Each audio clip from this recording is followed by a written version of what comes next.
Hello, I'm Martin Daly. I am CDRPC's Director of Water Quality Programs, and I'm going to take a quick minute to talk to you a little bit about rain barrels, how to install them, some of the features, and some of the effective ways that you can put them to use. And this is very unfiltered. I'm going to show you how my rain barrel actually works. This is my rain barrel here. Nothing too fancy. It's a very simple setup. Right here, we have it connected to my downspout. Runs down along the edge of my house. And it has a little elbow feature here, and it dumps right into the rain barrel. There's a screen, and as you can see, that screen is fairly effective at keeping some of the gunk out, which might end up in the rain barrel. This one is very full. I have mine set up on a kind of a home constructed base. This keeps it off the ground, and that's important for a couple of reasons. One is because rain barrels rely on gravity to get the water out, and the second reason is a lot of them have a nozzle feature, and so I can turn the water on and off here.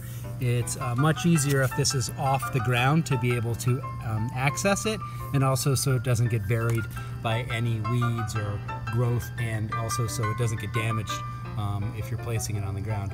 You might notice also I have a rather fancy overflow that I've hooked up. Nothing more than duct tape and a small filter and this little rubber hose.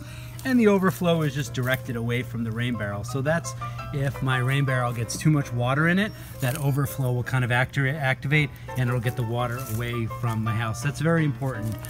You want to make sure that even though you're storing water close to where it may discharge off your roof, you want to get that water away from your foundation. It's important to keep that water away. What I have is an old hose here, and it does leak a little bit. Old hoses may do that.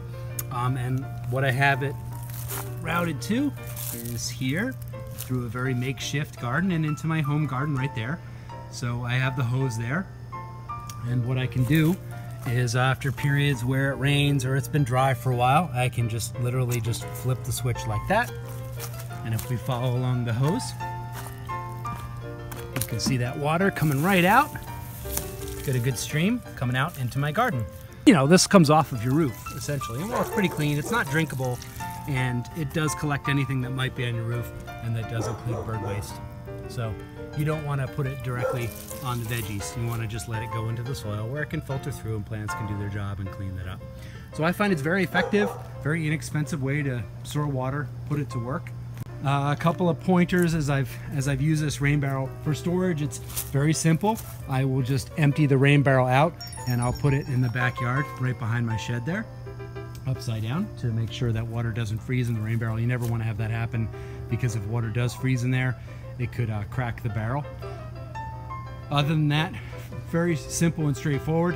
When I do take it away for the winter, I have another piece of gutter here that I install to direct any stormwater away from my house during the winter period. Setup and takedown takes all of 5 minutes, really. The hardest part is probably just finding where I put everything, like the hose. So that's my rain barrel, and thanks for stopping with me watching this video.